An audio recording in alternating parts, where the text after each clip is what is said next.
والسلام على رسول الله وعلى آله وصحبه أجمعين. هذا هاد ونيه دين جنگا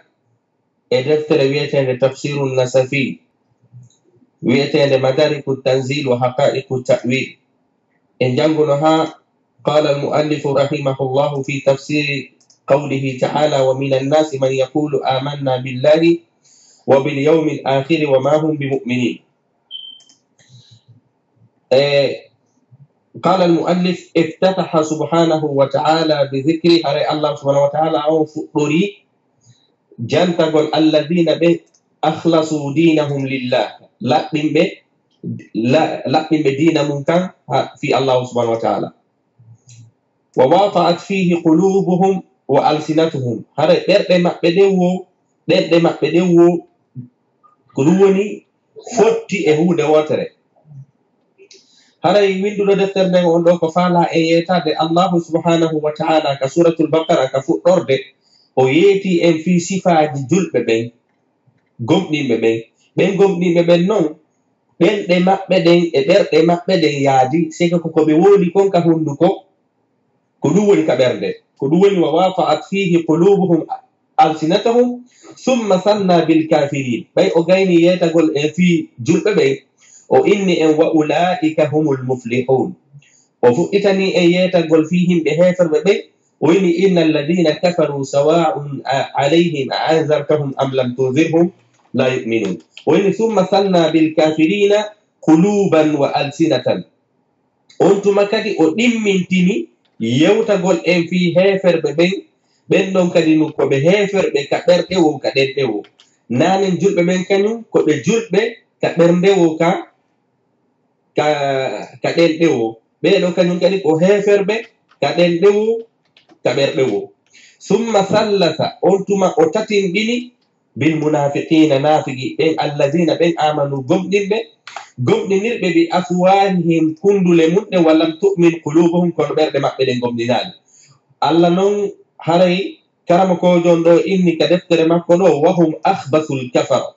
ko ɓeɗo ɓuri bonde e façon keferan kaku yagal ngal fuu ko tawata hara ɗiɗa wowli goɗɗum kono ka ɓerde ma ko goɗɗum go li annahum sabu kamɓe khalatu bil kufri ɓe jillidiri keferan kaku maɓɓe yagal ngal e fenande fi honnum ɓe ɗayne woni julɓe ɓen ka ɗengal ɓe inni wondema ko ɓe julɓe kono ka ɓerɗe maɓɓe haray ko ɓe heferɓe ɓe waɗirali ɗum noon si wona istihza'an ka jalugol julɓe ɓen wa khida'an e ka janfagol ɓe waliza ko sabu ɗum ɗo unzila fihim allahu subhanahu wa ta'ala ko ɗum waɗi o jippini e hoore maɓɓe innal munafiqina fi daraki l asfali min annar wondema pellet nafigi ɓen ko ɓe wonoyta ka ley ka nder hiite wa qala al mujahid haray o tabi'ijo ɗo maki arba'u ayatin min awwali sura haray ayeje arane ɗen ka suratul baqara ko ɗe fi na'til mu'minin ɗeɗo ɗe ari ɗe sifanike en julɓe ɓen ko honno sifori wa ayatani ayeje ɗiɗi kadi fi dhikril kafirin fi jantagol heferɓe ɓen wa salas ashara aya fi lmunafiqin o yeeti en kañum kadi ayeje 13 sifiɗe fi nafigiɓɓen haray ko honnumo o yewtirani nde yewtere ɗo ko yeetagol e wondema ɓay allahu subhanahu wa ta'ala fuɗɗike sifade fi julɓe ɓen ko ayeje 4 pet o sifi fi maɓɓe ɓay o fuɗɗike kadi sifade fi heferɓe ɓen o sifi fi heferɓe ɓen ayeje 2 pet ɓay o natani fi sifagol fi nafigiɓɓen o waɗi ayeje ko ɗum woni hewɗe ayeje 13 mo yetade fi nafigiɓɓen fi honɗum o ɗuɗɗirirani yetagol en fi nafigiɓɓen par ce que ɓeɗo ɓe lorray ɓuri heferɓe ɓen ɓeɗo ka hunduko ko enen wondi kono ka ɓernde wona enen wondi kala ka julɗo sortete koyɗe haray ko ɓeɗo sortata on tigi ɓe surrete ka berɗe men enen e fottay ka jullirde en moɓodiray enen e yahidiranay haajuji kono ka ɓernde hina enen wondi ko ɗum waɗi Allah subhanahu wa ta'ala jippini suratuji buyi yeeti en fi ɓe nafigiɓe o jippini suratu wol hino wi'e suratul munafiqun simore nde fi nafigiɓe o jippini suratu wol go indetengol suratul kafirun suratul kafiruna kañum kadi ayaje ɗen ɗe ɗuuɗa kono suratul munafiqun ayaje ɗen no ɗuuɗi par ce que sifagol fi maɓɓe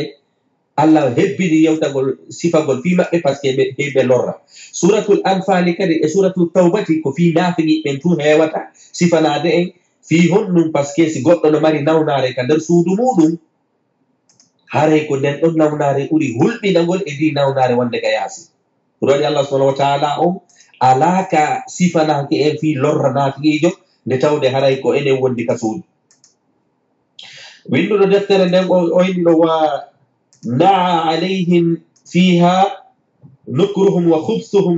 wa soffuhum wastajhalahum wastahza'a bihim Allah subhanahu wa taala yeetike en ko honno ɓe soɓiri ko honno ɓe ɗaytiri ko himɓe majjuɓe himɓe jalayeɓe julɓe ɓen wa tahakkumu fi'lihim wa sajjala bi tughyanihim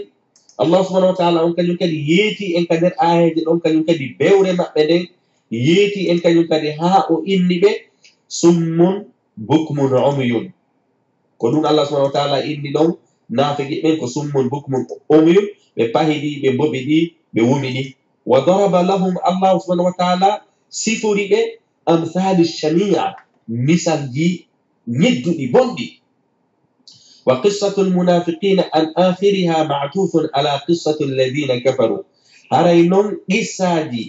naafigi ɓen qissa naafigiɓe wowlaɓe fi mumɓen ka suratul baqara ɗum ɗon no tokki e honto e heferɓe ɓen Allah subhanahu wa taala o yeeti en fi julɓe ɓen yeeti en fi heferɓe ɓen yeeti en kadi fi naafigi ɓen ko ɗum ɗon ka ilmul balaga ɓeynata ko husnu taqsim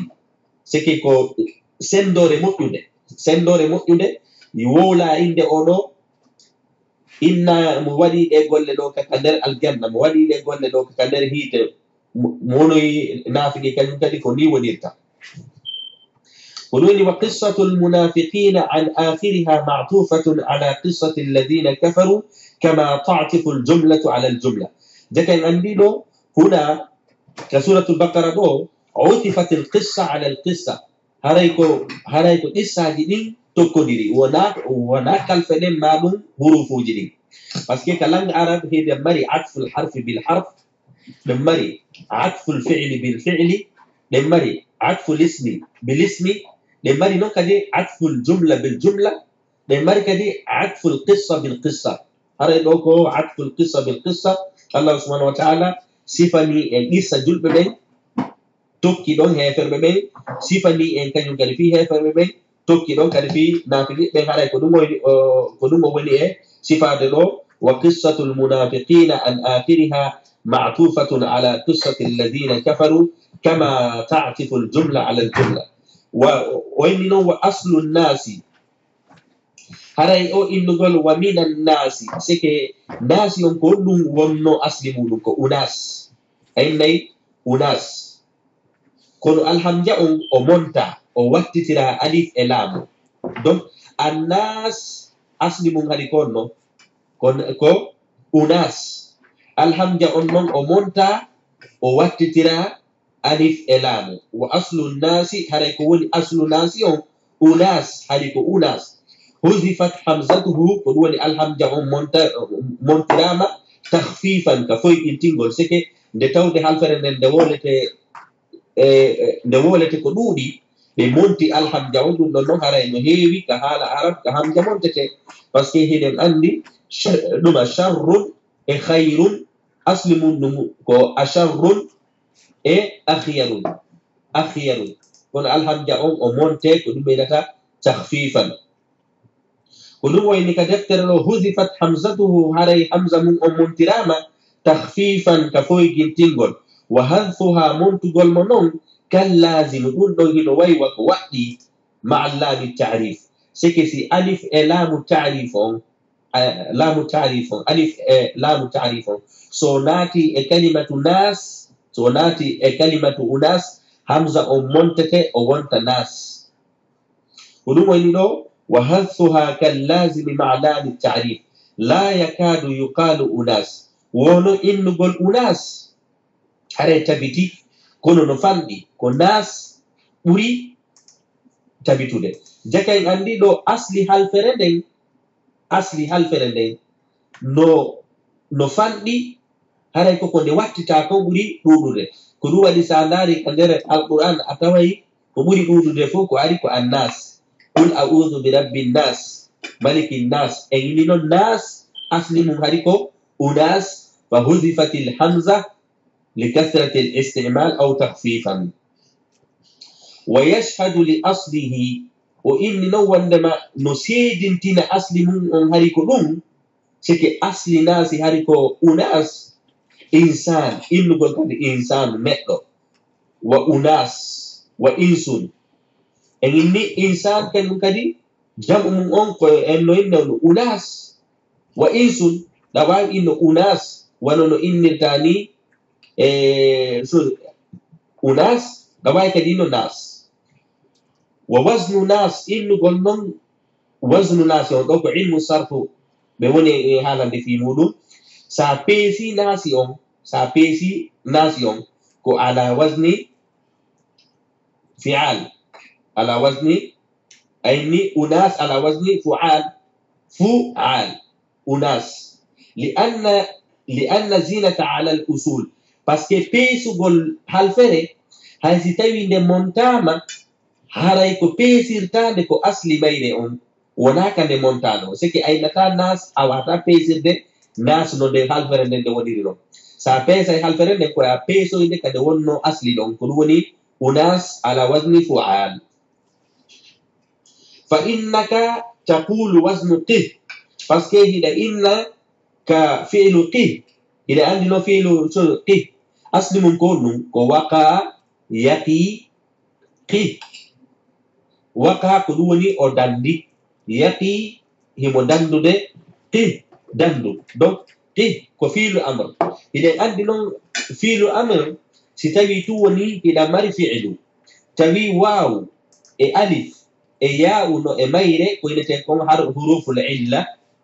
illa sa wattayde ka fi'lul amri sa wattayde ka yamirore a montay kalfe nyawɗe ɗen fof ko ɗum inete huruful illa ko ɗum waɗi simi ni waqa wa qa wawu on ko nyawɗo ya on kañum kadi ko nyawɗo ko halfere wotere selli ka halfere ɗo wa huwa al qaf donc en andi ɗo waqa hay simi inni qih koymi innu wasnu makko konum ko if'al qih wasnu makko konum ko if'al hay so tawi woni ko halfere ko wotere donc waqa mudari o makko on ko yaqi amru makko on ko qih kono nde tawde ka haala arabu sa waɗi fi'lul amri tawi ko halfere wotere heddorma hara a monti ɗe kalfe fof ko nyawɗe a monti a heddike halfere wotere jannguɓe men inni koye a addoyay ha mawɗo ɓeydita e nden halfere fi'lul amri ɗon littazin fiya cuuɗu halfere nden fi wata halfere nden nandidu tande nandidu on ɗum tande nandudu e halfere hijaiya on par ce que alqafu sa si tawi Allah windi qih goɗɗo sendidirta si ko fi'lul amri ka ko halfere nden tigiri ko ɗum waɗi jannguɓe ɓen inni koye addoy ha mawɗo ɓeyditaka halfere wotere heddanindema inna qih jaka en andi qih asli makko ko qi ɓeyduɗa ha mawɗo littazin ko ɗum o woni haalande ka tafsir makko ɗo o windi fa innaka taqulu wasnu qih if'al haray wasnu qih on ko if'al par ce que asli makko hari ko waqa ko ala wasni fa'ala waqa yaqi fa'ala yaf'ilu joni noon hiɗen andi se fa'ala yaf'ilu amru makko ko arata ko if'al ko ɗum waɗi en inna ɗo kadi wasnu qih ko wasni if'al wa laysa ma'aka illa al ayn kono ɗo a ala si wona ayn on ko ɗum inete ayn on par ce que hiɗen mari ko inete awsanul fi'lu thulathi hiɗen mari ko inete peesirɗe golleji ɗi aka lande arabu ɓe ndaari ɓe tawi kalfe ɓuruɗe ɗuuɗude nden ko ɗum woni verbe uji ɓurɗi ɗuuɗude ɗin fof ka haala arabu haray ko kalfe tati ɓe jogii ɓurɗe ɗuuɗude nden ko ɗum waɗi ɓe inni koye ɓe waɗan haala kam peesirɗe ɓe waɗi fa'ala yaf'ulu e fa'ala yaf'ilu e fa'ala yaf'alu ɓeyni kadi ko faala yafulu ɓe waɗi faala ɓe waɗi faila ɓe waɗi faula ko wonde yewtude o ko ilmu sarf ɓay ɓe ndaari ɓe tawi kalfe ɓurɗe ɗuuɗude ɗen ka langa arab ko ɗum woni golleji ko ɗum woni verbe uji ɓurɗi ɗuuɗude ɗen ko kalfe tati ɓe waɗani wasnuji ɗin ko ɗum woni peesirde majje on faala ma ɗum faila ma ɗum faula joni noon faawu on ɓeynamo faul fe'el aynu on ɓeynamo aynul fe'el laamu on ɓeynamo laamul fe'el ko ɗum woni ɗo walaysa maaka a jogaaki noon ka fiilul amri waqa illa al ayni si wona ayn dariɗo on pet ko ɗum woni aynul fe'el on wa huwa min asma'il jam'i ɓeyni noon ɗum ɗo kañum kadi aray ko ɗum no jeeya innugol annasi no jeeya ko inete asma'ul jama ko inete asma'ul jam'i koko tawata hara halfere nden hara wona kayre wonno aljamu ko woni halfere nden nde sanzi ha nde wattama ismul jamu par ce que ɗe mari ko inete mufradun wa musanna wa jamu c'est que singulier kañum e ɗiɗi kañum e pluriel kono ka langue arabe hiɗe mari façon jam'u gono ton ko ɓeynata ko ismu jam'i ko haray no tindini fi buy kono halfere ka wonayno ɗon jam'u ɗuytama par ce que sa inni insan jam'u makko a tonɗum akoya innu unas ko jam'u insan kono ɓe acci ɗon unas on ko ɗon woni jam'u ɓe inni annas ko ɗon woni ismu jama donc ɓe mari ko inete ismu jam'in ɓe mari ko woni kadi jam'in jam'u koko yaadi e mufrad kon ismu jam'i noon koko tawata hara ko jam'u halfere nden kono ɗe yaada e inni insan insanan inna unas kono sa inni annasu haray ɗum ɗon ko ismu jam'i walaysa jam' ko ɗum wayni ka deftere makko ɗo walaysa ma'aka illa al ayn wa huwa min asma'il jam'i wa lamu ta'rifu fihi lil jins sike sa inni annas on alif e laamu mo nadatake annas ɗon o inni on ɗon alif ko inete ko lil jins sike ko ɗum innete noon alil jins koko toɗɗaki hay e goto ko toɗɗaki hay e goto par exemple si mini arrijalu qawwamuna ala nisa arrijal ɗon kon ɗum alif e laamu ko lil jins par ce que fi honɗum haala kan toɗɗaki e gorko hay e goto ko inna ko kala siforɗo gorko ko kala ko siforɗo gorko inna ko zeyd inna ko amr inna ko abdoullah ko kala siforɗo ko gorko harayno natoy ka yewtere ɗo ko ɗum o oynani ɗo wa laamu ta'rifu fihi lil jins par ce que alif e laamu ka haala arabu hino ara lil ta'rif hino ara kadi lil jinsi siki tindingol none o no ara kadi lil ahad no ara kadi zaida no ara hara ko ɓeydiɗo hara o tindinta ta'rif o tindinta lil ahad o tindinta kañum kadi lil jins ɓe mari kadi alif e laamu toon ineteɗo al istighraq on ɗon kañum kadi hino woodi haray alif e laamu on ka nasi ɗo o yinni ka deftere makko ɗo ko lil jins wa man mawsufatun ko inete man ko mawsufa c'est que ɗe mari man mawsula ɗe mari man shartiya ɗe mari man mawsuliya ɗe mari noon kadi o man ɗo mo ɓeynata al mawsufa wa yuqalu laha ka annaha qila wa min annasi nasun c'est que min on ɗo man on ɗo o inni wo man on ɗo ko mawsul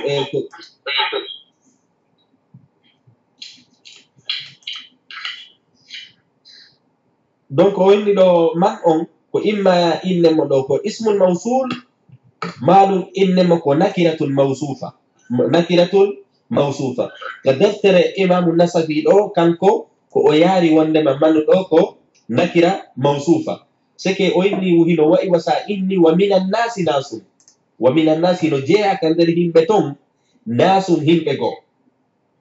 yaquluna hiɓe wi'a kada wa innama khassu l iman billahi wal yawmi l akhir jonno imamu nasafi inni ɗo ka allah daali ɗo wa minan nasi man yaqulu amanna billahi wa bil yawmi l akhir wondema heferɓe ɓen ko honnum ɓe inni e ɗuma julɓe ɓen ɓe innali meɗen juula ɓe innali meɗen itta zakat ɓe innali ko fi hon ɗum ɓayɓe ari yewtugol naafigiɓɓe honɗum aɓeni amanna billahi wa bil yawmi l akhir ko fi honɗum ɓe nani amanna billahi wa bil yawmi l akhir ɓe indali amanna billahi wa nuqimu salat ɓe ginda julde ɓe indali amanna billahi wa nu'ti zakat mbeɗe itta zakat ɓe indali amanna billahi wa natasaddaqu bi amwalina mbeɗe sakko jawla amen ɗe ko fi honɗum ɓe accani ɗin ɗon fof ɓe suɓoyi honɗum amanna billahi wa bil yawmi l akhir ko fi honɗum ɓe suɓoyi yawmi l akhir on ɓe acci heddi ko heddi kon fof ko fi honɗum ko ɗum imamu nasafi faala e yeetade ɗo ko fi honɗum ɓe yewtiri ɗum ɗon ka nder haalaji maɓɓe ko ɗum o inni ɗo wa innama khassu l iman billahi wa bil yawmi l akhir wa huwa alwaqtu alladi la hadda lahu wa huwa al abadu da'im o inni ko ɓe hertiniri ka yewtere maɓɓe goɗɗingol allah ngol kañum e goɗɗingol darngal haray noon darngal ngal ko ñalande nde tawata nde alaka nde alladi la hadda lahu wa huwa abadul abidin ko ɗum woni alaka hattoyta alladi la yanqatiu nde taƴata few wa innama summiya bil akhir haray noon laakara ko innira al akhira li ta'akhurihi an il awqatil al munqadiya ko fii ko ñalande sakkitinde e ñalade ɗe feƴƴinɗen ɗen awil waqtil mahud maɗum hara ko sa'a mo anduɗen minan nusuri hara ko sa'a mo anduɗen on fi ummutal ngal ila an yadkhulu ljannati ljanna yadkhulu ahlu ljannati ljanna wa ahlu nnari nnar ha himɓe ɓen naataɓe kal janna ɓen naatoya naataɓe ka hite ɓen naata wa in liannahum sabu kamɓe awhamu fi hada almaqal annahum ahatu bijanibi l iman ndaren ɗo heferɓe ɓen ko yewtata allah daali wa min annasi no e himɓe go'o en inni ɗum considiri alif e laamu on ɗo ko lil jins kanasi on o inni kadi ka deftere makko man ɗo naabi ma'ana alladi wona mawsuliya man kaynu kaw inni ɗo wa min annasi man yaqulu o inni man ɗo ko ɗum ko nakira mawsufa bi mana wa min annasi nasun man yaqulu ɓe no wi'a amanna min goɗɗini billahi allahu subhanahu wa taala ndaren ɗo ferade naafigi ɓende tawde allahu subhanahu wa taala on no reeni ko woni ka ɓerɗe maɓɓe ko enen e reena ɓayɓe ari e yeetagol ko honɗum ɓe inni ɓe wowlu ko welata en ko ɓe inni ɓe gomɗini ɓe innani kadi ɓe gomɗini tumɓe hatti ɗon wota en sikku ko sana mum ɓe gomɗini ma wota en sikku ko himɓe ɓe gomɗini ma wota en sikku ɓe mari reweteɗi goo ko honɗum ɓe inni amanna min gomɗini billahi on allah jomo wonɗon e haalde fimum ɗon jaka en andi heferɓe ɓen ɗo ɓe innani amanna bil gafuri aw amanna bi ilahin ɓe innani kadi ɗo amanna bil wadudi nde tawde naafiqiijo toujours jokkay e janfagol julɓe ɓe janfonulaɗo sikke kadi wawa e janfagol allahu subhanahu wa taala ko ɗum o innani ɗo amanna men goɗɗini ɓe inni amanna men goɗɗini billahi allahu subhanahu wa taala ɗo kañum kadi noon hiɗen duwa faamude allah subhanahu wa taala inni ɗo wa min annasi no jeeya e himɓe man yaqulu o innani man yaquluna par ce que nane ko ɗum yewtuɗen ko wa min annasi en inni nasi noon ko jama ko fi honɗum o innal ɗo man yaquluna par ce que enen inni ko fi jama wona yaadede janguɓe ɓen inni ko nde tawde man no wawi wonde bi mana allazi no wawi kadi wonde bi mana allazina joni allah subhanahu wa taala dokke andi halfere nden nde wawi ɗettude lafzan wa manan man no wawi wono jam'u imma lafzan wa imma manan allah subhanahu wa taala noon ɗetti ɗo man on mana ka mana makko o ɗettali ka lafzu makko o yini man yaqulu o innali man yaquluna donc andi naafigi ɓen ɗo ɓe inni ɓe gomɗini ɓe hattali ɗon kadi ɓe inni ɓe gomɗini on allahjo mo wonɗon e rewde ɓe ɓeydi kadi wa bil yawmil akhiri min gomɗini kadi darngal wa bil yawmi al-akhir jaka en andi ɗo ɓe mooɓi ɗo ko yeetagol en diina kam fof kamɓe naafigi ɓen hiɓe hoolika par ce que so a hoolike Allah haray a hoolike annabaɓe a hoolike piiji ɗin fof so a hoolike kadi darngal haray a hoolike annabaɓen a hoolike piiji ɗin fof par ce que darngal ngal annabaɓen fof ɓay ari yeetike jama on fiingal darngal annabaɓen koɓe ari yeetagol en ko fii ko Allah inni ko yen jokkuga e fii en hooloyo kadi yowmal qiyama nde tawde naafigi ɓen hino waawi fenaande ɓe yahani ɗin poyeji ɗon ɗiɗi mooɓuɗi kala ko diina kan woni e haalde fii mum ko ɗum ɓe nani amanna billahi ɓe daraki ɗon ɓe yimmi kadi wa bil yawmil akhiri allahu subhanahu wa ta'ala on noon jaabiɓe wama hum ɓe wonaali bi mu'minina gomɗinɓe ndaren ɗo no haala labira fi ilmul balaga allah subhanahu wa ta'ala on jaaborali ɓe doy par ce que haala kam no sellayno wa min annasi man yaqulu amanna billahi wa bil yawmil akhiri allah jaaboɓe wama amanu kono allah subhanahu wa ta'ala on ɓe gollitiri kamɓe fi'lu ko ɗum waɗi ɓe gollitiri gollal allah subhanahu wa ta'ala on kañum acciti gollitirali gollal yehi gollidiri inde fi honno par ce que gollal ko sanzo ɗum ko ɗum enata alfeilu tadullu ala altajaddud amma l'ismu fa huwa shay'un thabitun allah subhanahu wa ta'ala o innali ɓe wama amanu ko inni wama hum bi mu'minin hiltoɗen kañum kadi allah subhanahu wa ta'ala ni wa minan nasi no jeeya e yimɓe ɓen naafiyiɓe angal wuulugol inde maɓɓe ɗo ko fii o haala kay yaajo par ce que si innano kaari e kaari inni gomɗini hanno naafigiɓɓe inna e oɗo aya ko jippi koye hoore ɓe ɗo ko ɗum waɗi waɗayɓe tafsir ɓe ɓen fof no ano fotti ɓe inni al-ibratu bi umumi lafzi la bi khususi sabab haray ko ndaareten ko honɗum ko halfere nden ko mooɓi kon wona aya on koye hoore hombo jippi wona yen innu oɗo aya ko e naafigiɓe wonnoɓe e sa'inulaɗo ɓen oɗo aya jippi allah ko yiɗi wa minan nas allah wowlali ɗo inde maɓɓe allah yiyatake ɗo hiɗen andi hoore naafigiɓɓe e tannulaɗo hari konɓe hari ko abdoullahi ibnu ubay ibnu salul ko wonno rasul munafiqin ko on inni la in rajana ila almadinati lanukhrijanna al-a'azzu minha al-azal o innoy kadi e aya goo honɗum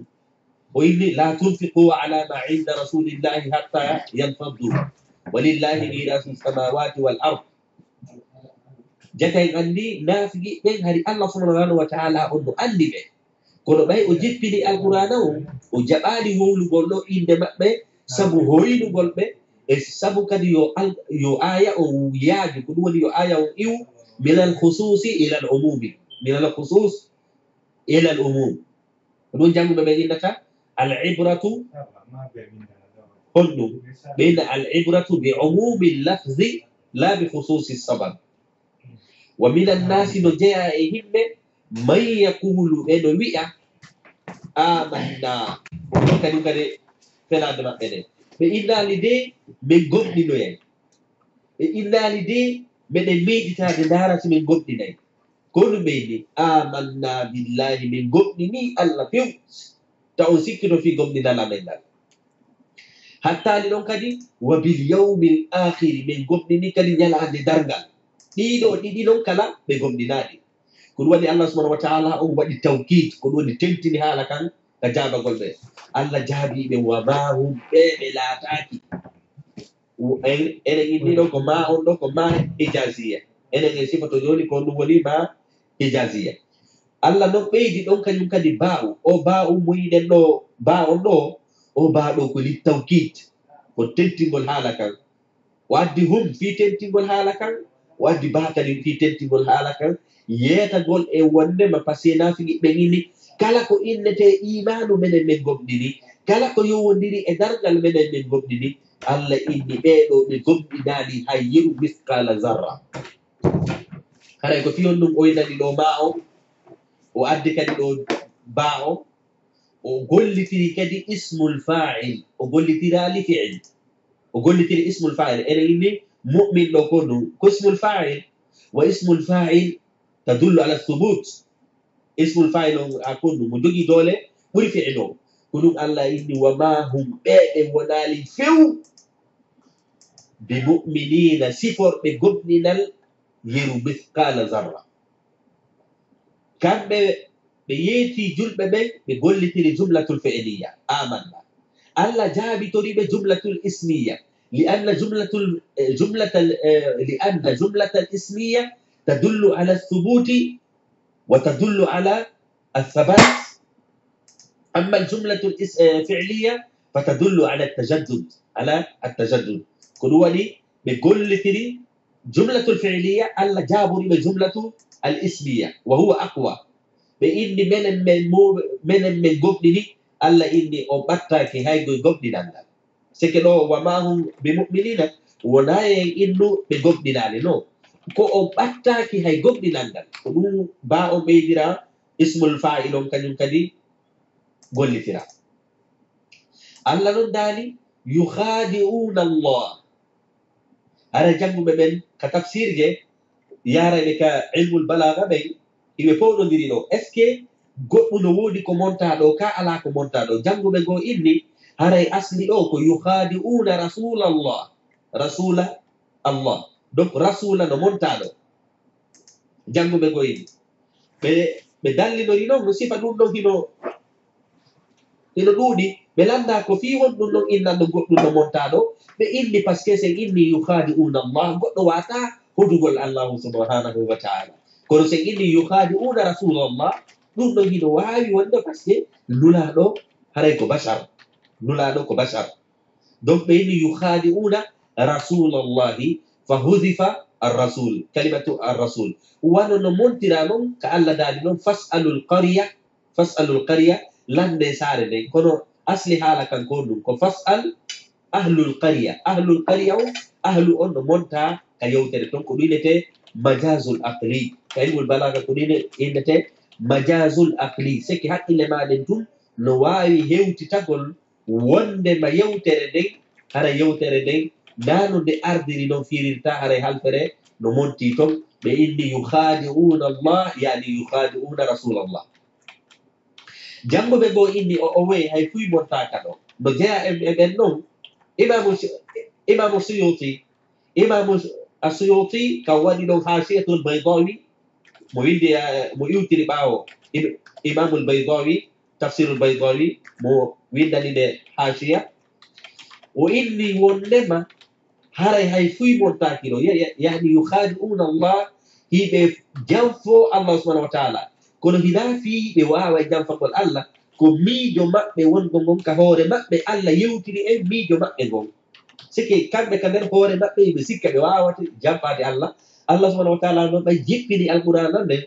yewtiri en miijoji maɓɓe ɗin ko waɗi ko yukhadi'una Allah imamu suyuti kañum inni ka deftere mum haray iza sahha alkalamu biduni taqdir fa huwa awla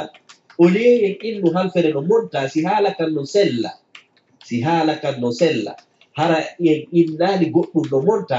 ko ɗum ɓuri moƴƴude e di yen innu haala kan selli wo sen addi halfere montade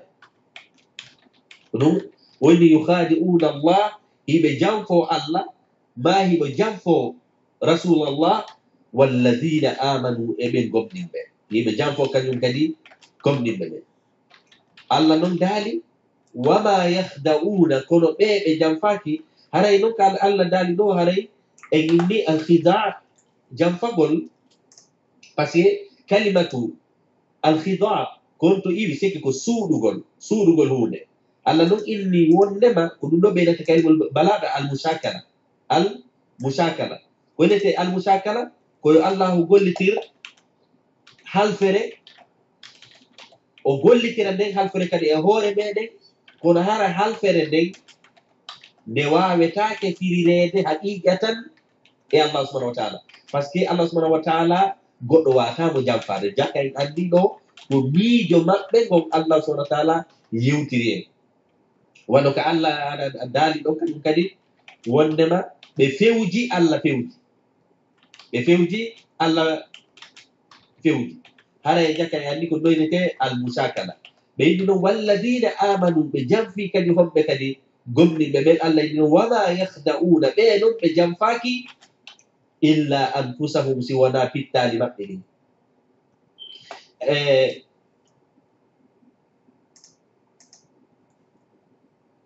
الله سبحانه وتعالى إنك وما يخدعون إلا أنفسهم بجنفاكي سوانا هوري مقبل إنه النفس كلمة النفس نؤرى إمانا جبوي كندر القرآن يعني لو بجنفاكي إلا ذات مقبل أنه بجنفي وما يخدعون إلا أنفسهم جنب بمنهم إنه وندما ودقل هود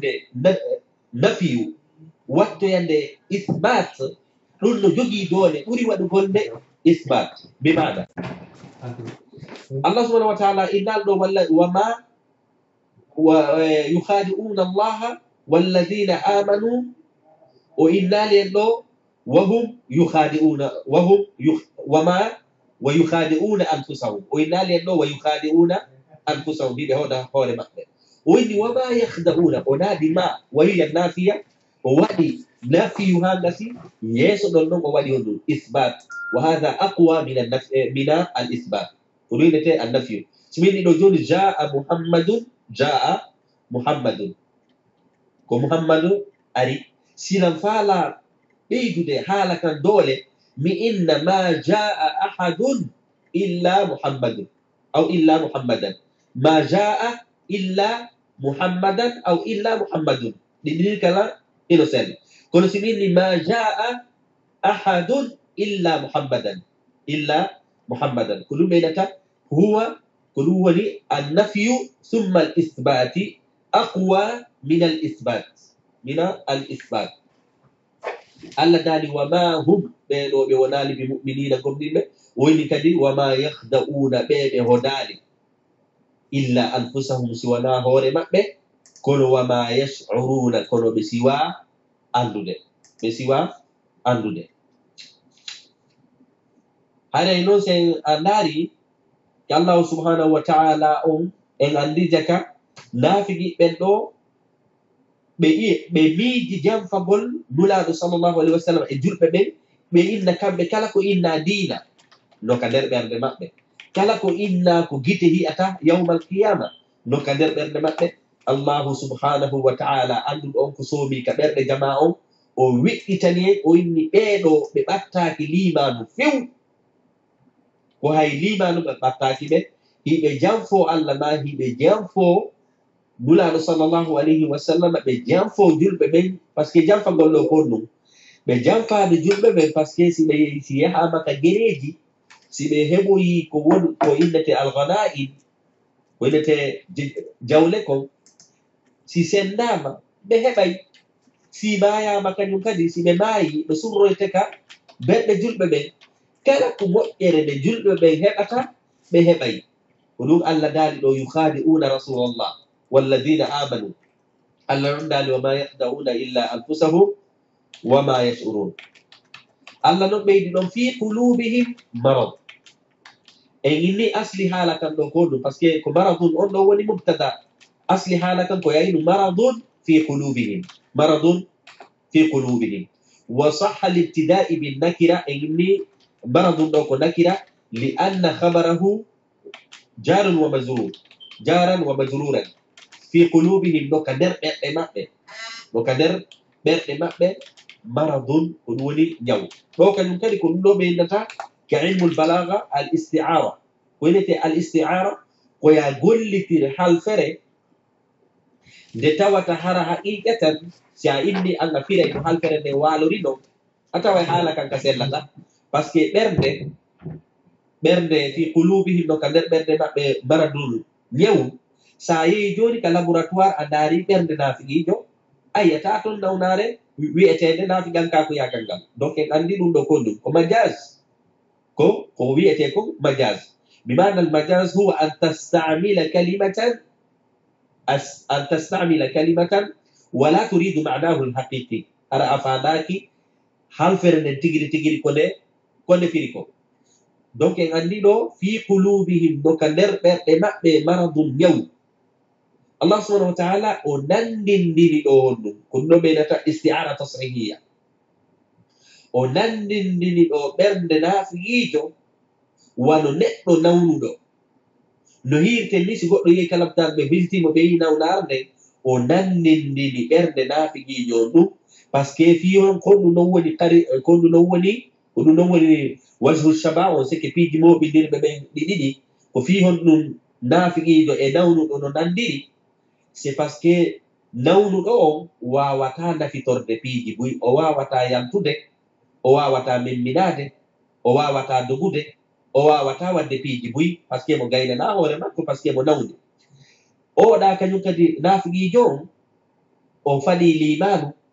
o faɗi moƴƴere, ka hiiɗamo woomo huli wata himɓe ɓen andu ko o naafiyiijo, ko o lo'uɗo, o suusa reedu, ɗin ɗon piiji ɗo fof donc ɗum ɗon kañum kadi ko nawnare. Allah subhanahu wa taala o nandindini ɓernde keefeero ma ɓernde naafiyiijo wona aaden ñawɗo bijami ala anna ɓeeɗo ɗiɗo kala no mari koynete addaaf lo'ugol. o inni fi qulubihim no ka nder o innaali ɗo kadi dey haray nde nawnare nanngude ɓe ɗo haray kaka guri waali maka ka sera manaka nder ɓernde ko ɗum o inni fi on hiɗen anndi ko ɗum jannguɓe ɓenni ɗon ko zarf donc fi qulubihim no ka nder ɓernde makke ɗuɗen toon ko innani ɗo kadi nder par ce que yaltingol nawnare nden so inni nder toon hara yaltingol nawnare nden kadi welaafi no haton jini jihaadi molanandi no haton jini wakkilare molanande naafiijo yo eto ha iwa e nder naafigan kako yagal makko ko ɗum waɗi Allah subhanahu wa ta'ala o inni ɓe summun bukkumon omyon par ce que fiyon non par ce que ɓe hoɗoyi nawnare nden implantike ko ɗum woni iroyike ka nder ɓernde nder toon ko ɗum Allah inni fi qulubihim no ka nder ɓernde maɓɓe maradun ñaw. Allah subhanahu wa ta'ala on kañum kadi ɗo o waɗanali en alif e laamu ka maradu ɗo tindini en jannguɓe men inni o maradum ɗo ko nakira on ɗo ko littakthiri wattanwiya bi mana none e ñabbeeli ɗin fof no nangi ɓernde naafigiijo none e ñabbeeli no nangi ɓernde naafigiijo ko ɗum waɗi hadi o waɗa alif e laamu ka maradum ɗo o inni fi qulubihim no ka nder ɓerɗe ɓe o innali kadi fi qulubil munafiqin o wolali ɗo inde maɓɓe par ce que Allah subhanahu wa ta'ala on wonde mo fenninira inde goɗɗo sabu teddingol mo wonde mo fennini mo suuɗira inde goɗɗo sabu hayfingol mo ɗo noon ɓe suuɗu inde maɓɓe nden sabu hayfingol ɓe fi qulubihim no ka ɓerɗe maɓɓe maradum ñaw heewgu Allah ɗon ini fa zadahum llahu marada Allah subhanahu wa ta'ala ɓeydani ɓe ñaw. kalimatu zada no ara mutaaddi no ara lazim c'est que no ara o gollal ngal tawata no haton jini mafulu bihi no ara kañum kadi gollal ngal tawata haton jina mafulu bihi ɗo zada ɗo ari mana mafulu bihi par ce que maradan ko kanko woni mafulu bihi thani ɗo fa zada hum on ɗo woni mafulu bihi awwal wallahu fa'ilun wa maradan ko mafulu bihi thani huna jaa zada mutaaddiyan ila mafulayn wonde noon aray ara ko lazim. Allah subhanahu wa ta'ala ɓeydani Allah noon inni haray ɓay hiɓe mari ñawngol ko ɗum ko janfagol julɓe ɓen ko innugol wondema ɓe mooɗi kala ko innete imanu tawa koye hoore fenade ɓe inna kadi ɓe hoolike darngal kala ko darngal détail on siraɓe ɓe hooli asabul kabri ɓe hooli piiji fo ɓe hooli jaka noon ɓe ɓattodira e ɗum fewu Allah inni ɓe wonali gomninɓe Allah sifi jogiiɗo sifa ɗi piiji ɗo wowlowo ka hunduko hara alaka ɓernde makko Allah inni ɓeeɗo haray ñawu molananguno ka nder ɓernde maɓɓe Allah subhanahu wa ta'ala ɗo inni min kandi ɓeyda ñawu maɓɓe ngu na ɗon noon kadi hattata Allah kadi inni wa lahum laamu on ɗo ko laamu ɗo ɓeydata al ikhtisas laamul ikhtisas bi mana azabun alimun muhtassun lahum haray wa lahum ko ɓeeɗo tum en inni kadi par ce que ko lahum on woni habaru azab asli on ko azabun lahum الله سبحانه وتعالى أكتر لهم سكتر عذاب إنو قد هندو هاراي لتدن كو توم هيرتراني باسكي حالا كان ستاوي أردنو عذاب أنو كو لتدن لهم نوادا دي أنو حالا كان نواي ونو lette no woɗani ɓe no woɗani woɓɓe goo kadi kono allah attori lahum on sakkitori azabun on fiyo haala kan ɓuru jogagol doole innugol en a waɗe lette hay gooto ɗe maranaka si wona ɓeɗo ko ɗum woni huwa qaddama alkhabar ala almubtada lilhasri qaddama alkhabaru wa huwa lahum ala almubtadai lilhasri يعني والعذاب الأليم مختص للمنافقين مختص للمنافقين الله نقول عذاب لت بيدو نودني بلت نوينو وسيغو غدو alanditi no gasa be sumoya kono hara tiida no gasa be sumoya me hara be yantoye no gasa dum Allah inni alim busure kadi jakay andi hondum alim ɗo ko kanko woni sifa lil azab kono sifa on ɗo no mari mana akhar par ce que si tawi no woni no alim on alano ɗo hanno yahtamil hanno hino wawi wonde ɓe natoyay hiite kono hara hiite nge Musa ma hara no wawi wonde ɓe natoyay hiite kono hara nge huɓɓaka moƴƴa Allah ɗon inni ɗo azabum ko lette alimun musuɗe wa'i kañum kadi wa goɗɗo landiti ene ɗeɗon lette muusuɗe ko ɓaytun hiɓe jogii ñawu Allah inni harani noon mi toñaɓe bi on ɗo ko ɗum ko oɗo baɓinata ba'u sababiya ba'u assababiya yani bisababi wa lahum adabun alimun bisababi ba on ɗo waddi bisababi sabu ma kanu ko ɓe laatino ka aduna yakzibuna hiɓe fenna janguɓe ɓen noon ari e o ma ɗo ara ɓe mari o ma no woodi innuɓe ma on ɗo ko ma almawsula woɓɓe go inni ko ma almasdariya ɗiɗi kala hino sella si inni ko mawsuliya ko ya innu walahum adabun alimun bisababi alladhi aw bisababi alladhi kanu yakdibun bisababi alladhi kanu yakdibun ma on wattemo alladhi par ce que en considérimo ko mawsuliya ma ɗum considéremo ko honɗum ko masdariya illemmo wa lahum adabun alimun bisababi kadhibihim aw bisababi kawnihim kadhibin joni en andi ɗo naafigiɓɓen ɓe mari ñaw molanango ɓe inni ɗo ɓe gomniri tawi ko fenade ɓe inni ɓe hoolike dargal tawi ko fenade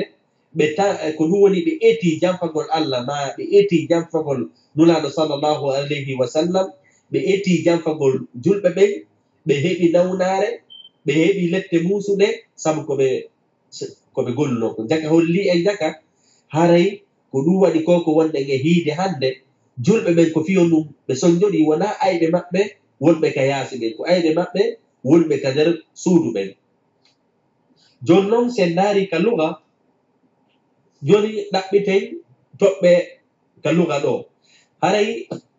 wi'eteɗo siban wayhi on kañum e farra ɓen ɗon inni kalimatu nnasi seke wa minan nasi haray oɗo ko jam'un la wahida lahu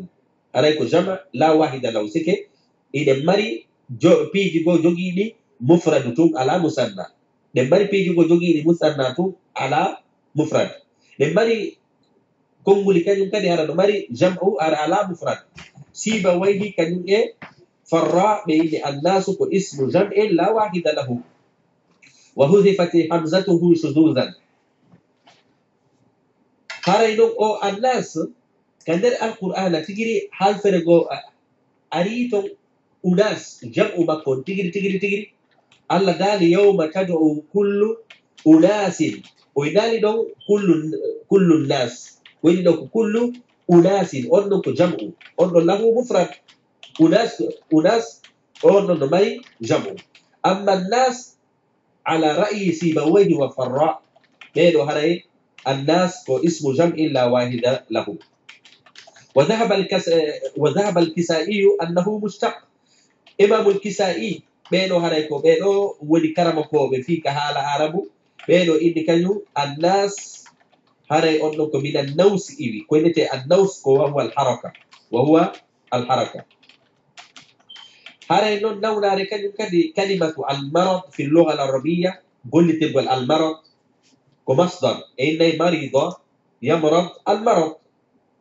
وإني لون هريكا لن عرب المرض نقول لتري بمعنى الضعف إنه أرى بمعنى الضعف نرى بمعنى الفتور وكما قال شاعر في ليلة مرضت من كل ناهية فما يحس بها نجم ولا قمر إنه في ليلة مرضت لو شبه الليل بالمرض فسمى الظلمة هنا المرض. أنا إني كيف البلاغة كانوا كان آية جنب الأولين إداني كوني المشاكلة كون كويا قلت كان في دي كألا دالي لهم وند مهاري هيفر ببين جنا يوني دين الله كان الله سبحانه وتعالى يبقى بجنوري مكة كله ولي المشاكلة الله سبحانه وتعالى إن الله يستهزئ بهم وإذا خلوا إلى شياطينهم قالوا آمنا قالوا إنا معكم إنما نحن مستهزئون من جلا يبوني الله يستهزئ بهم دو واتافر دي الله كد جلا يبوني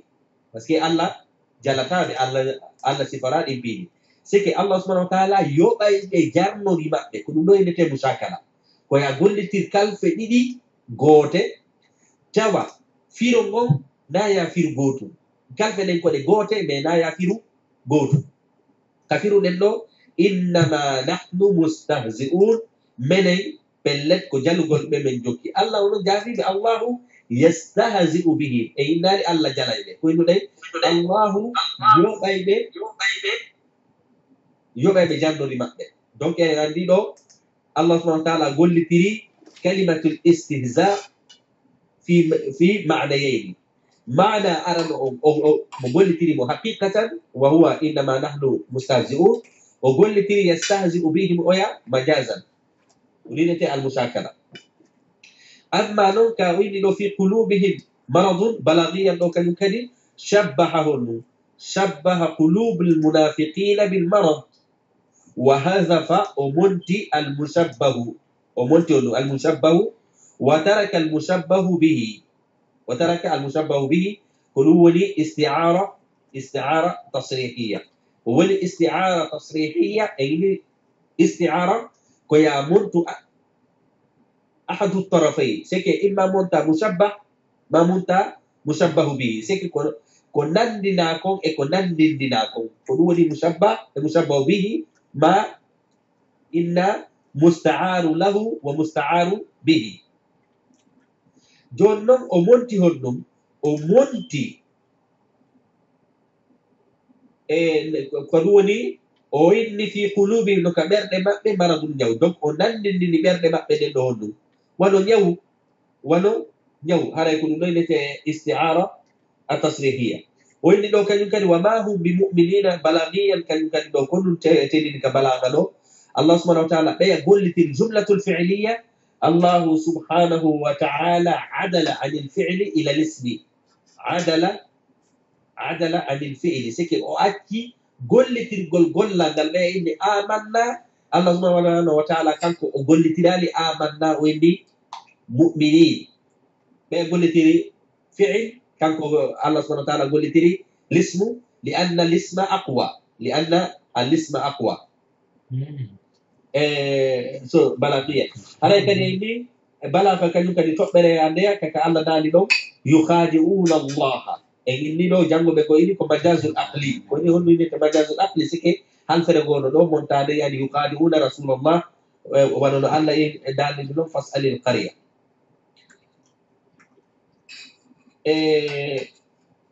jonnon wade so i'rab haray so ayeje ɗe jannguɗen ɗo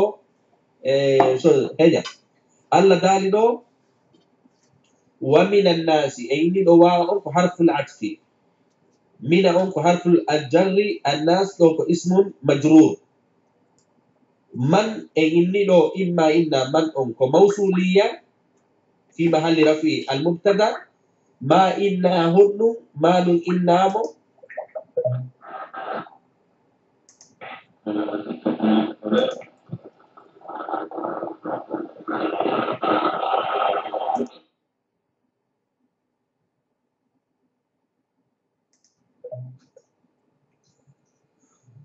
ألو Oui, alors, il y a pas de... جمال جنتي Et c'est bon. Ok. Donc, ومن الناس يعني دو واو حرف العطف من حرف الجر الناس اسم مجرور إن والجار والمجرور متعلقان بخبر مقدم من إما إنا موصولية وكان كوني مبتدا يعني ومن الناس يعني دو من كان كوني مبتدا ومن الناس يوني خبر أنه أتي سكي لما نتون كائن أو مستقر أو استقر على خلاف بين الكوفيين والبصريين. مالو إنما نكرة نكرة موصوفة سكي من أنك ينكر دواء إنه نكرة موصوفة في محل رفع المبتدأ المؤخر كأنه قيل ومن الناس ناس يقول أين كفيل المضارع مرفوع وعلامة رفعه الضمة الظاهرة إن والجملة صلة الموصول لا محل لها من الإعراب سادتي سكونسيدرينو وندم من أنك موصولية أما سادتينو وندم من أنك هن نكرة موصوفة هراي هندكدي يقول هراي صفة لمن وكان أنت صفة لمن جملة يقول آمنا إني آمنا كفيل الماضي نا أنكو كان كوني فاعل جملة آمنا بالله أنكو جار ومجرور متعلقان بآمنا والجملة آمنا بالله إنما مقول القول وكان كوني جملة في محل نصب مقول القول بس كيف يقول بس كيف كلا كيلنا قال أو يقول ما كنا نقول جملة هيكو ويسودو ونكون ينتهي مقول القول كل لون مقول القول سكي بيا كهون هالو كهون بهالو ومن الناس من يقول هيدو بيا كهون بهالو فآمنا بالله دونك آمنا بالله وباليوم الآخر آمنا بالله يكوني جملة واقعة في محل نصب مقول القول واو هو حرف عطف وباليوم يوم هو معطوف على الله يعني آمنا بالله وباليوم ونجار ومجرور معطوف على بالله أما الآخر كونه صفة لليوم أولوكو ولت معيراب وصفة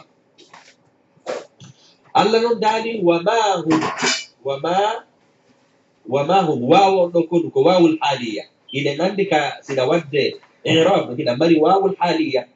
ده مري واو المعية ده مري واو القسم ده مري واو العطف دونك ده مري فصل جبوي واو دي واو الحالية باسكي مصيفة نادين في الحالي ما ده إنه بيقومني الله يدا ده الحالي فيونو بيونو بيقومني هاري ونو بيوني الله إني واو نو إني واو الحالية ما أنه كوما نبينك نافية كونو يعمل عمل ليس وهجازية يعني هجازية كوبين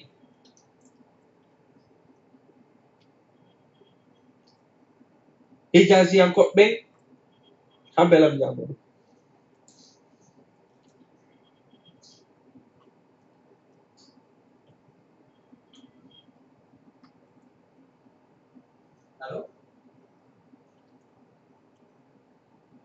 No, ma che Johnny già te telefono.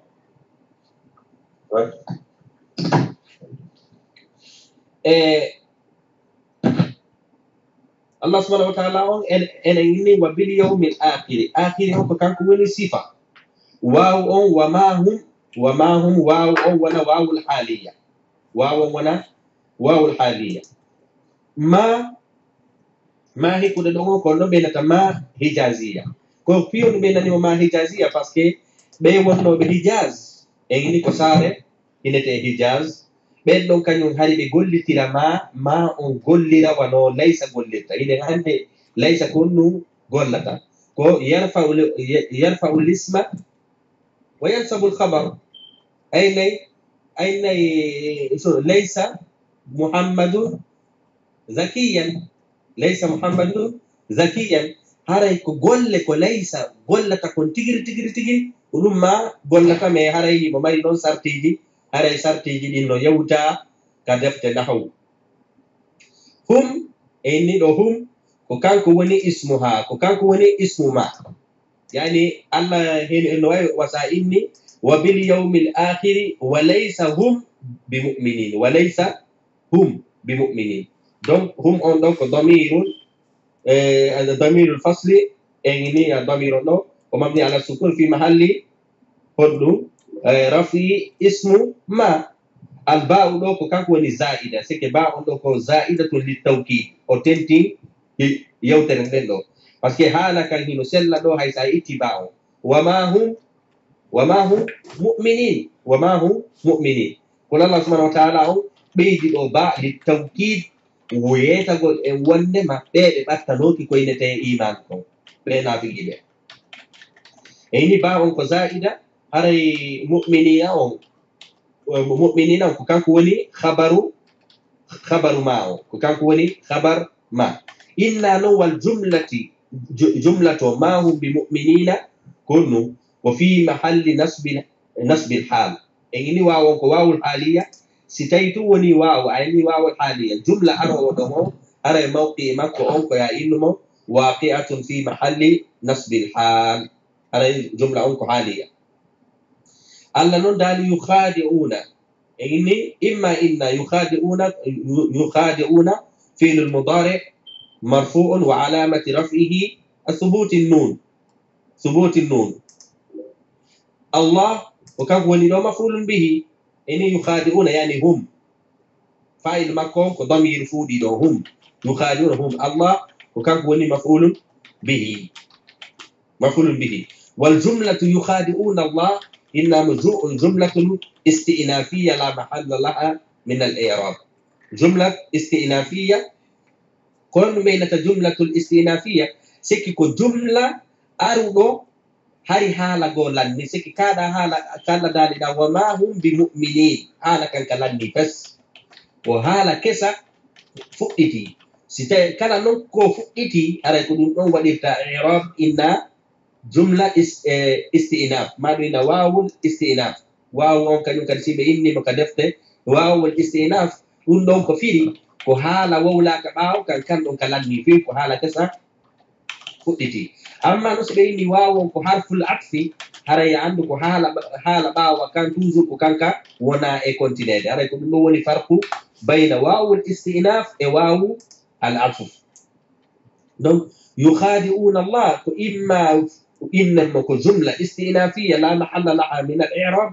ما إن يخادعون كجملة حالية يعني وما هم بمؤمنين حالة كونهم خادعين الله أو كونهم خادعين الله donc يخادعون الله دوائم ود إعراب جملة استئنافية لا محل لها من الإعراب ما ودامو جملة حالية واقعة في حال كل سائلني منوكو حالية كم هو صاحب الحال بس يا واتاه هبوده جملة حري ودامو إعراب وحال حروا على صاحب الحال جيد الحال إما إنما بمؤمنين وما هم بمؤمنين حالة كونهم خادعين سكر صاحب الحال مؤمنين وما هم بمؤمنين ما إن صاحب الحال من يقول خادعين الله donc يخادعون الله والله هدواي متوكو دكا من يقول ومن الناس من يقول خادعين الله no ihimbe wonbe e wowlude wonbe e jamfade dina Allah subhanahu wa ta'ala manu o inna yukhadi'una kaka wama hum bimu'minin yani wama hum bimu'minina khadi'in Allah donc hinde mari do façon tati e firoji ko imma inna yukhadi'una Allah on ko man yaqulu on jey wala taqdir man yaqulu yukhadi'u khadi'in Allah donc go on ما ندبهم إنك وما هم بمؤمنين خادعين حالة كونهم خادعين الله هركو وما هم بمؤمنين أو جي خادعون فصل تتبعهم ويا إنه وما هم بمؤمنين حالة كتميتس وحالة كيس فتتيجا كلينتين يخادعون الله يعني جملة استئنافية وفصل يجتتي إني يجي فوق هريكو حال يخادعون الله هريكو حال فيهن وإما إن صاحب الحال ومن يقول ما صاحب الحال وما هم بمؤمنين قسم الفاعل جي صاحب الحال لذلك لك حال ولثان إعراب كتبوا كيا إنه لذلك لك جيا يخادعونهم هريكو جملة استئنافية سيكو جملة كسو هري إنه إعراب جدو فون إنه سلا الله سبحانه وتعالى نو كان يوين والذين آمنوا يعني واو دوك حرف العطف الذين ينيكو اسمه الموصول اسمه الموصول في محل رفع المبتدا آمنوا دو كان ينيكو فيل الماض واو كان فاعل جملة آمنوا إني كلمة إني موصول أسماء الموصولة جملة أرض يسو أسماء الموصولة فوق يمينون وصلة الموصول صلة جملة واقعة في صلة الموصول لا محل لها من الإعراب لمري جملة دي جوجي موقع في الإعراب لمري جملة دي جوجي موقع في الإعراب دونك عندي دونك يمكن والذين آمنوا أو آمنوا دونك جملة واقع صلة الموصول لا محل لها من الإعراب الله نقول وما يخدعون واو دونك يمكن واو الحالية الله سبحانه وتعالى أنه يتعلم فيوندو بسيكولو بجانفك الله ما بجانفك نولا نالا إجول بمن الله نفعل أنه يتعلم الحالي ما بهونو بونير نو فيوندو بنوما نوتونو كلوا دي واو أنه كوي فيرمو إنا واو الأكسيدي ما واو المائية كوي فيرمو دو واو الحالية واو الحالية وما ما أنيني دو كان يمكن كنافية واو ما أن كنافية يخدعون كفيل المضارع ومرفوع وعلامة رفعه ثبوت النون وفاعله ضمير مستتر جواز تقديرهم دونك إلا أداة حصر ضمينة استثناء أداة الاستثناء فيهم من هذه من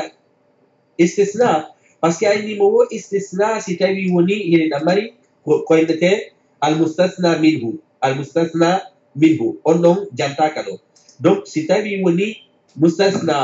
مستثنى منه جنتا كهذا الأمر إعراب جديد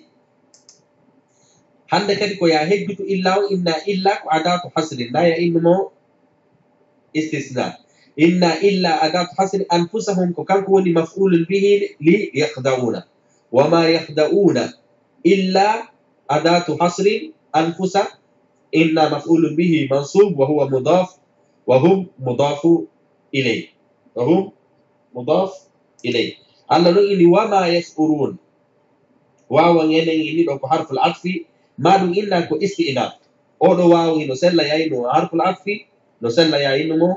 حرف استئناف كنت نون ديسيرتي سكي كويسين دي كل ولي حرف عطف هو ولي حرف استئناف سائل كو حرف العطف هراي وما يشعرون لو كانوا حالا نتوكي وما يخدعون إلا أنفسهم be jamfaki si wana hore mabbe kono hatta li don tum wama yasuruna bi siwa andude donc mana ara non si considérer waaw on ko harful atfi mana dida bo si la fala considérer de waaw on ko waawul istinaf ara mana kono wama yakhda'una be jamfaki illa anfusahum si wana hore mabbe kado hala landi few hala kesa non fudditi wama yasuruna kono bi siwa andude donc wama yasuruna waaw wama yasuruna tokkaki e ka hala wama yakhda'una illa anfusahum kono waaw indete waawul istinaf odo waaw non no sella de didi kala ino sella ya ino ko harful atfi imo tokki wama yakhda'una illa anfusahum ma do ina ko waawul istinaf ka hala ga kala ni ko hala go fudditi yashuruna ko fi'l mudari مرفوع علامة رفعه ثبوت النون وفاعل ضمير مستتر جون إني وما يشعرون كو إما إنهم عاطفة جملة واقعة جون ستايبي وني مي كونسيدري واو أو نو كو حرف العطف haray ko be mi ndara jumla wonɗo ɓaawo on ka haala kan tokkiɗo mi ndara on jumla ɗo si ko jumla on jogii wo haray oɗo kañum kadi ko ɗum jogoto ko ɗum ɓeydata jumlaji arɗi ɓaawo waawo ɗin fof si tawi waawon ko atfi si jumla ɓaawo jon ko haal ko ya innumo ko haal siko sifa ko ya innumo ko sifa siko sila ko ya innumo ko sila ko ɗum waɗi si min ni waawon ɗo ko waawul atfi hande kadi koye mi ndaru ka wama yahda'una ɗo wama yahda'una koye mi ndaru ɗo ko ɗum kala no mi waɗiri ɗo iraba haray ko noon mi waɗirta yashuruna si mi inni noon kañum kadi waawon ko istinaf koye mi innu wama yashuruna ko jumla istinafiya la mahalla laha min al i'rab اللذان في قلوبهم مرض في أنك حرف الجر قلوبي اسم مجرور وعلامة جره الكسر وهو مضاف والهاء مضاف إليه والميم علامة الجر وجار ومجرور متعلقان بخبر مقدم سيكي كلوني خبر دو إن أكتوري هون إن أكتوري خبر مبتدا في هون للحصر parce que Allah subhanahu wa ta'ala o faala kay innude ka ɓerɗe maɓɓe ñawno nder toon par ce que si ko noon haala kan arduno ina waawi tokkude inna ka ɓerɗe maɓɓe aynayno ñawno ka ɓerɗe maɓɓe kamɓe e kaani kono Allah subhanahu wa ta'ala actori ɓerɗe maɓɓe ɗen fii innugol ko ɓerɗe maɓɓe ɗen tum c'est que fii kulubin kaka ɓerɗe maɓɓe tum woodi maradun ñaw ko ɗum woni ɗuma sir ko ɗum woni lafzul balaka on ko ɗum sa actori habaru on normalement ka langa arabe ko ya wodu mubtada adda khabar kono wonde hiɗa daginana actorgol habaru on siɗa faala hollude wondema habaru on no jogii importance ɓuri mubtada o ko ɗum ari ɗo Allah subhanahu wa ta'ala ɗo o ina nawnare nden o faala e yeytade fi muɗum ko ɓerɗe maɓɓe ɗe par ce que si tawi woni mo yeytade nawnare ko woodi wo si nangano ɓerɗe maɓɓe ɗe hanno hiɗa e fi kono ko yeetagol e wondema ɓerɗe maɓɓe ɗen ko nawnare nden ko ɓerɗe maɓɓe eɗen tigiri jogii ko ɗum waɗi ɗo o actori habaru on o sakkitori mubtada on fi lil ihtimam maradun ene yinɗiɗo jarun wa majrur mutaalliqani bi habarin muqaddamin maradun ɗo ko kanko woni mubtada muakhar e yinɗiɗo wa sahha libtida'i bin nakira ko fiya ɗum selliɗo yo mubtada wonu nakira e hoorele jannduɓe nahawɓe no haɗi yo mubtada wonu nakira c'est parce que ine mari condition ji goo ka sellata ya fuɗɗor nakira ɗo ko fi honɗum sellani par ce que habaru on ko jarun wa majrur si jarun wa majrur ko habar arayno sella ya fuɗɗor ya addu mubtada nakira Allah noon ini fazadahum fa on ɗo hiɗa wawi mo inno ko hanko atfi na wawi mo kadi inno ko fa on ɗo ko istinaf seke hiɗa wawi inno fi qulubihim maradun donc nder ka ɓerɗe maɓɓe tum donc nder ɓerɗe maɓɓe tum ñaw ka ɗo haala ka lanni ko haala kesa kadi fuɗɗiti fazadahumullahu maradan si ko noon considirɗa haray fa on ɗo koya waɗuma iramon ɗum koya innumo ko harful istinaf na ya innumo harful atfi par ce que a inni haala kan ɗo ka lanni ko haala kesa sa inni noon wondema haray fa on ɗo ko harful atfi haray fi qulubihim maradun zadahumullahu maradan no yaadi e fi qulubihim marad ini zada ɗo ko fi'lul madi hum ko damiru mabni ala الضم في محل نصب مفعول به والميم علامة الجمع الله فاعل ومرض مفعول به ثاني donc زاد دو ari متعدي ما أن نكيل بوي ari كزاد تاني كو لازم دو تعدى إلى مفعولين الله إني واو دو كان ينكري كو حرف العطف ولهم لهم لوكو جار ومجرور متعلقان بخبر مقدم لو كان ينكري وقدمت الخبر على المبتدا هنا للاهتمام لتود الله سبحانه وتعالى وفعل يتاد كلت دين وفعل كاي انو دو لت موسوده ko wonde ma lette musude den ko beedo tu wonani ɗum waɗi mo attori wowlo inde maɓɓe ɗen si o sakkitori wowlde hiite ngen par ce que na hiite ngen Allah taala en yeetade ɗo ko kamɓe naatoyoɓe magge men ko ɗum o attori wowlugol inde maɓɓe nden ko ɗum ɓeynata daiman siɗa mari mubtada e habar si tawi woni habar on ko zarf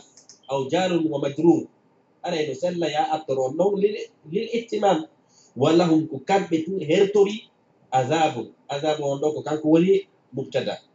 e yini ɗo kadi mubtada on ari ɗo komo nakira li anna habaraha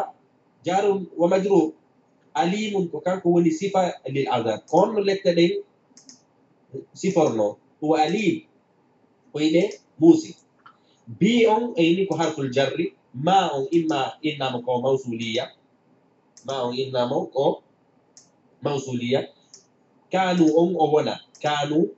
eni kana ko fiilu madin naqis wawu on wona ismu kana yakdibuna wona fiilu mudari wa fa'ilu damiru mustatir inna jumlati yakdibuna fi mahalli raf'i khabari kana himtoɗa noon inna wonde maanay jumlatu kanu yakdibuna ko silatul mawsul la mahalla laha min al i'rab malu inna o ma on ko mawsuli ko masdariya kanu on sa gayniha waɗa ta'wil inna jumlati kanu yakdibuna fi mahalli الجر يعني ولهم عذاب أليم بسبب كسبهم أرهي حتى والسلام عليكم ورحمة الله وبركاته.